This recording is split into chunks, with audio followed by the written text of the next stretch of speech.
This is Lauren Brantley Books, and I am here today with a review of Enchantress From the Stars by Sylvia Engdahl.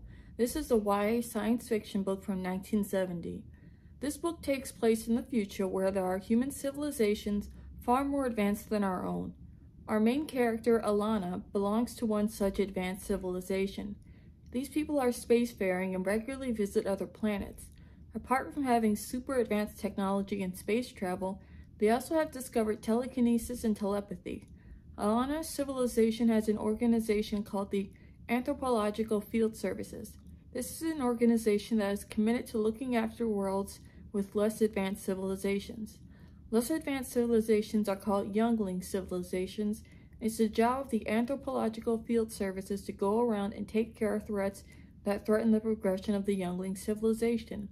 However, the Anthropological Field Services has a strict code of secrecy, meaning that they can't let the youngling civilizations find out that they exist, so they do their field work by posing as natives of the world they visit. In this book, Alana visits one world called Andressia, which is a youngling world that is still at medieval level technology. Andressia is being colonized by another spacefaring civilization different from Alana's and not quite as advanced. This middle civilization, called the Imperials, are space colonists but lack the telepathy and telekinesis that Alana's civilization has. The Anthropological Field Services is sending a crew to Andressia to help the natives fight back against the colonists, but they have to do this while posing as natives. Alana was actually not supposed to come onto the mission to Andressia, but she snuck on her father's ship and became part of the mission that way. The mission to Andressia quickly goes awry when one of the field agents is killed by an Imperial, and Alana has to step up into the missing role and think of a plan to help Andressia while posing as a native. On Andressia, the natives still believe in magic, so Alana poses as an enchantress with magical powers. Her powers are really advanced technology, but she passes them off as magic. She meets a native boy named Georgian, who's on a quest of his own to rid Andressia of the Imperials. Because Georgian is essentially a medieval peasant, he believes the Imperial's destructive machinery is a dragon, and he's on a quest to slay it. Alana takes Georgian under her wing while in her enchantress persona begins to teach him magic, which he can use to slay the dragon. In reality, Alana is showing him bits of her technology and telepathic powers, passes them off as magic to Georgian. This is a plan to rid Andressia of the Imperials. Give Georgian the powers he needs to scare off the invaders and defeat their dragon. One of the core themes of Enchantress of the Stars is that more advanced planetary civilizations should not help their less technologically advanced counterparts. There is a pretty gruesome scene where Alana sees poverty and starvation for the first time on Andressia. In her own civilization, no one goes hungry or suffers from poverty, and she's shocked to see those things on Andressia. It's truly an eye-opener for her, and her immediate reaction is to ask her father, the mission leader, why the Anthropological Field Services does not intervene and put an end to Andressia's suffering directly. After all, Alana's society has more than enough resources to share with Andressia. Her father immediately tells her that the services cannot do that, and that helping Andressia's poverty would actually be a very bad thing. The service feels that planetary civilizations have to be left to develop on their own without outside interference, no matter how much suffering the lesser civilization might be going through. Alana and Georgian's people are both unmistakably human, but the author of the story lets us know directly that it would be immoral for Alana's advanced people to help Georgian's people, even though they are clearly suffering. Through Alana's father, the author tells us that they believe civilizations go through the same growth phases, and that these phases can't be interfered with. For example, if a planetary civilization is suffering from famine, it would be immoral for a more advanced planet to interfere and give food to the starving civilization, because by doing so it would rob the starving civilization of the chance to solve the food crisis on their own. In the afterword of this book, the author clarifies why she doesn't necessarily believe in our own world that richer nations shouldn't give to poorer ones. She believes if human-like aliens exist, we should not interfere with them even to save them. The author draws a line at interference between species of different planets, and while I can understand this opinion, I think it's a dangerous message. The problem with saying Alana's people shouldn't help the Andressians is that the Andressians are clearly just humans from a different planet. Everything about them is human, even though they evolved on different planets. So even though Georgian's people are technically aliens to Alana, to the reader, for all intents and purposes, Georgian's people and Alana's people are both human.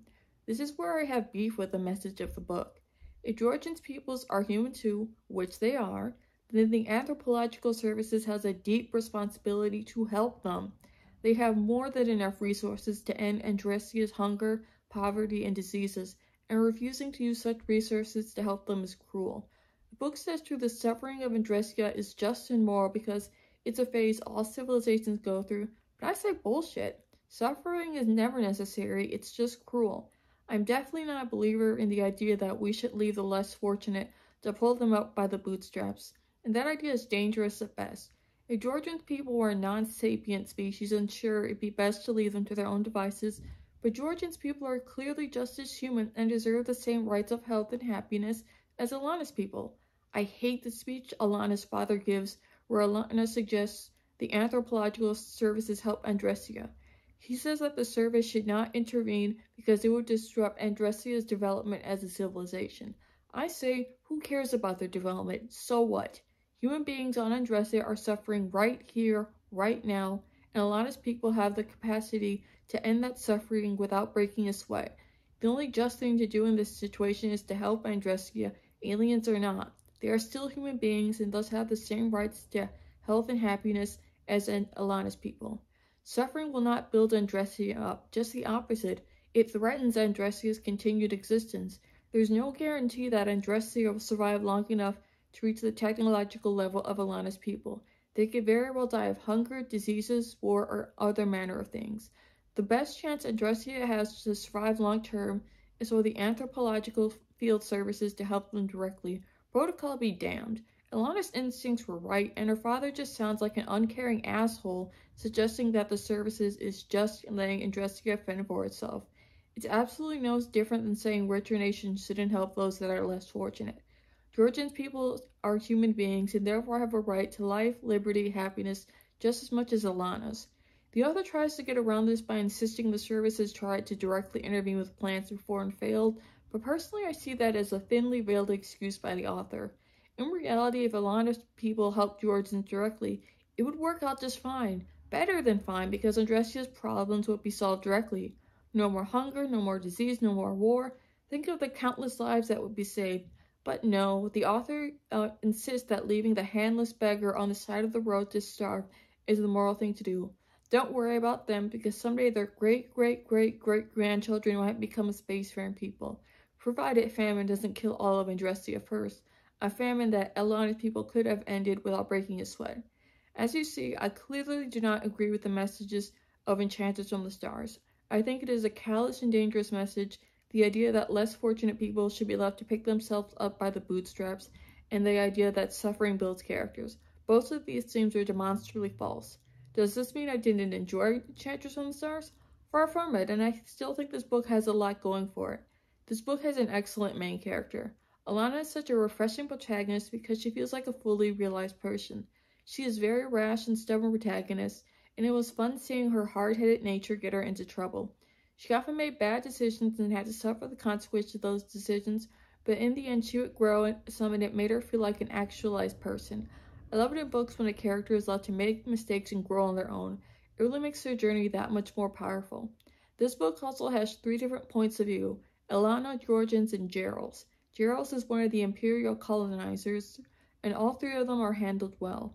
In the end, I come to sympathize with all 3 of them, and each of them have their own respective arc, and it plays out well. I love the romance between Alana and Georgian. This is very much a case of star-crossed lovers, and seeing how their doomed romance played out was heartbreaking but still satisfying in its own way. I'm going to still recommend Enchantress from the Stars despite its bad themes. I just want everyone to be aware of those bad messages going into the book. Apart from that, the book is well written with some very relatable and realized characters. It was also well paced and has a satisfying climax. If you like science fiction, especially sci-fi on the softer side, I recommend Enchantress from the Stars. I also think it would appeal to YA fiction lovers as the focus on the story is on the characters and adventures rather than the hard science. There is no sequel to this book directly, but there is a spin-off featuring Alana called The Far Side of Evil. I will definitely check that out in the future. Here's to hoping the messages of that book are better than the ones from Enchantress from the Stars. I'd like to know in the comments what your ideas about contacting alien civilizations are. Do you agree with the author that we shouldn't interfere in alien affairs, even if they are sapient too? Let me know in the comments below. I'm Lauren Brantley Books, and this has been my review of Enchantress from the Stars by Sylvia Engdahl. If you have any suggestions for what I should review next, then please leave them for me in the comments. If you liked the video, feel free to subscribe for more reviews from me, and also like on this video goes a long way. Thank you so much for watching, and I will see you in the next